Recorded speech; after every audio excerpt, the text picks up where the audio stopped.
함께 보실 하나님 말씀은 열왕기상 18장 21절 말씀입니다. 엘리야가 모든 백성에게 가까이 나아가 이르되 너희가 어느 때까지 둘 사이에서 머뭇머뭇하려느냐. 여호와가 만일 하나님이면 그를 따르고 바알이 만일 하나님이면 그를 따를지니라 하니 백성이 말 한마디도 대답하지 아니하는지라. 좌고우면이라는 말이 있습니다. 왼쪽을 돌아보고 오른쪽을 곁눈질 한다는 뜻입니다. 앞을 보고 걸어야 할 사람이 이쪽 저쪽을 살피느라 좀처럼 걸음을 떼지 못하는 모습입니다. 신앙생활 중에도 이런 시간을 보낼 때가 있습니다. 본문의 이스라엘 백성이 그러했습니다. 엘리야 선지자는 그렇게 하나님만을 온전히 바라보지 않고 머뭇하는 백성들 앞에 오늘 서 있습니다. 엘리야와 이스라엘 백성들이 갈멜산에 모여 있습니다. 그 땅은 3년 넘게 비가 내리지 않아 메마른 상태였습니다. 또한 우상 숭배가 자리 잡은 땅이었습니다. 아합 왕이 이세벨을 아내로 맞이하고 사마리아에 바알의 제단을 세웠기 때문입니다. 왕이 앞장서서 우상을 섬기니 백성의 삶도 자연스럽게 그 흐름을 따라간 것입니다. 바로 그 자리에 엘리야가 나타납니다. 그는 백성에게 가까이 나아갑니다. 멀찍이 서서 외치지 않고 얼굴이 보이는 자리까지 다가가 그들에게 묻고 있습니다. 너희가 어느 때까지 둘 사이에서 머뭇머뭇하려느냐. 여기서 머뭇머뭇하다로 번역된 말에는 두 다리로 절뚝거린다는 뜻이 담겨 있습니다. 한 발은 이쪽에 두고 다른 한 발은 저쪽에 두고 걷는 모습입니다. 백성들의 신앙을 바로 그런 걸음에 빗대어 표현하고 있는 것입니다. 백성들이 하나님을 완전히 떠난 것은 아니었습니다. 그렇다고 하나님만 따른 것도 아니었습니다. 당시 백성들의 잘못은 하나님 곁에 다른 것을 나란히 세웠다는 점이었습니다. 그 대상이 바로 바알이라는 우상입니다. 바알은 비와 곡식을 준다고 여겨지던 신이었습니다. 농사가 생계인 사람들에게 바알이라는 이름은 현실적으로 필요한 매력적인 대상이었습니다. 결국 백성들은 마음으로는 여호와를 인정하면서도 손으로는 바알을 붙들고 있었던 것입니다.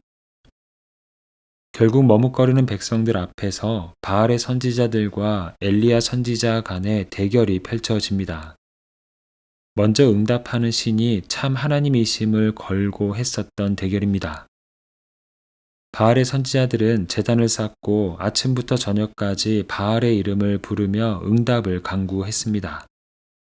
하지만 아무런 소리도 아무런 응답도 없었습니다. 다음으로 엘리야는 여호와의 제단을 다시 쌓고 하나님께 기도를 하기 시작했습니다. 그러자 그 순간 하늘에서 불이 내려왔습니다. 하나님께서 살아계신 유일한 참 하나님이심을 친히 보여주신 사건입니다. 그 모습을 본 백성들은 더 이상 침묵하지 못했습니다. 모두 땅에 엎드려 이렇게 고백합니다. 여호와 그는 하나님이시로다. 여호와 그는 하나님이시로다. 둘 사이에서 머뭇거리던 백성의 마음이 마침내 한 분 하나님을 향하게 된 순간이었습니다. 우리에게는 본문의 이스라엘 백성들과 같은 모습이 드러날 때가 있습니다. 하나님께 기도하면서도 경제적인 여유와 현실적인 조건이 갖추어져야 마음이 놓이고 하나님의 뜻보다 때로 사람들의 좋은 평가가 있어야 삶에 대한 만족을 느끼는 모습들입니다. 말씀대로 사는 것이 옳다는 것을 알면서도 현실적으로 불리해 보이면 세상의 방법과 계산을 먼저 따르는 모습이기도 합니다. 이런 모습들이 과거 이스라엘 백성들처럼 머뭇머뭇하는 모습입니다. 하나님은 우리가 그 자리에 서 있을 때마다 머뭇거리는 신앙의 자리를 벗어나서 하나님만을 섬기는 그 자리로 다시 돌아오기를 원하십니다. 우리는 갈멜산에 머뭇거리는 백성들 사이에 불을 내리신 분은 여호와 하나님이심을 기억해야 합니다. 그 불은 단지 누가 참 하나님이신지를 보여주는 표적만이 아니었습니다. 그저 눈앞에서 벌어지는 신기한 기적 사건이 아니었습니다. 현실적인 불안으로 인해 바알을 놓지 못했던 백성들에게 하나님이 우리의 필요를 채우시고 앞길을 책임지시는 분이심을 보여준 사건입니다. 하나님은 우리의 필요를 아시고 길을 열어주시며 우리에게 필요한 것들을 공급하시는 분이십니다. 예상하지 못했던 길을 열어주시고 또 누군가를 통해서 도우십니다. 환경이 바뀌지 않을 때에는 견딜 수 있는 힘과 지혜를 주시며 그 시간을 이겨내도록 도우십니다. 그래서 때로 우리의 삶에 현실적인 부족함이 있을지라도 낙심하거나 다른 것을 의지할 필요가 없습니다. 영원히 존재하시고 우리와 함께 하시는 하나님이 계시기 때문입니다. 2025년 5월에 LA의 몇 지역에서 약 6,200가구에 영향을 주는 대규모 단수 사태가 있었습니다. 그곳 주민들은 당황하고 걱정하기 시작했습니다. 물이 끊기면 생활하는 데 많은 어려움이 있기 때문입니다. 무엇이 문제인지 확인해 본 관계자들은 그렇게 걱정하지 않았다고 합니다. 대형 물탱크의 밸브 고장으로 원인이 밝혀졌기 때문입니다. 잠시 불편할 수 있지만 물의 근원에 문제가 생긴 것이 아니었기 때문입니다. 그리고 약 6일 정도 후부터 정상적으로 물이 공급되었습니다. 우리가 인생을 사는 중에 물의 공급이 끊긴 것처럼 현실적인 문제들로 인한 불편함과 어려움들이 찾아올 때가 있습니다. 그럼에도 불구하고 크게 걱정하지 않아도 되는 이유는 모든 것의 근원이 되시는 하나님이 계시기 때문입니다. 믿음은 지금 내 손에 무엇이 얼마나 있는가를 보는 것이 전부가 아니라 그것을 공급하시는 하나님을 바라보는 것입니다. 갈멜산에서 불로 응답하신 하나님은 오늘도 살아계시며 우리의 삶을 붙들고 계십니다. 우리의 필요를 아시고 때를 따라 채우시는 하나님 한 분만을 바라보며 머뭇거리지 않고 그분을 따라가는 믿음의 걸음 위에 때에 따라 채우시는 하나님의 은혜가 함께할 것입니다.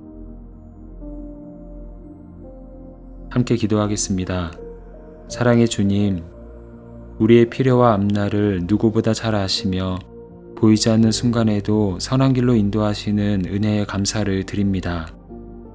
경제적인 형편과 현실적인 조건이 우리의 평안을 결정하지 않게 하시며 모든 것의 근원이 되시는 주님을 굳게 신뢰하게 하여 주시옵소서. 당장 필요한 것이 보이지 않고 공급이 끊어진 것처럼 느껴질 때에도 마르지 않으시는 하나님의 은혜를 믿으며 담대히 걸음을 내딛게 하여 주시옵소서. 마음이 여러 곳으로 나뉘지 않고 하나님을 향한 믿음으로 내딛는 그 모든 걸음 위에 주님의 인도와 공급을 경험케 하여 주시옵소서. 이 시간 사랑하는 가족들과 우리 가정의 기도 제목을 주님께 올려드립니다. 가족들의 건강을 지켜주시고 직장과 사업, 학업과 진로와 앞날의 모든 계획을 가장 선한 길로 인도하여 주시기를 간구합니다. 필요한 재정과 좋은 만남, 그리고 기회를 때를 따라 공급하시며 막힌 길에는 새로운 문을 열어 주시옵소서. 우리 가정이 서로를 귀하게 여기고 사랑으로 격려하며 기쁠 때에 감사하고 어려울 때 함께 기도하는 믿음의 가정으로 세워지게 하여 주시옵소서. 예수 그리스도의 이름으로 기도합니다. 아멘. 이제 각자 가지고 있는 기도의 제목으로 기도하고 말씀 중 깨달은 내용과 말씀의 열매가 풍성한 삶이 되기를 바라며 기도하기 원합니다. 특별히 오늘은 사랑하는 가족들과 우리 가정의 기도 제목을 주님께 올려드리며 중보하는 시간입니다. 이제 다 함께 이러한 기도 제목으로 기도의 자리로 나아갑니다.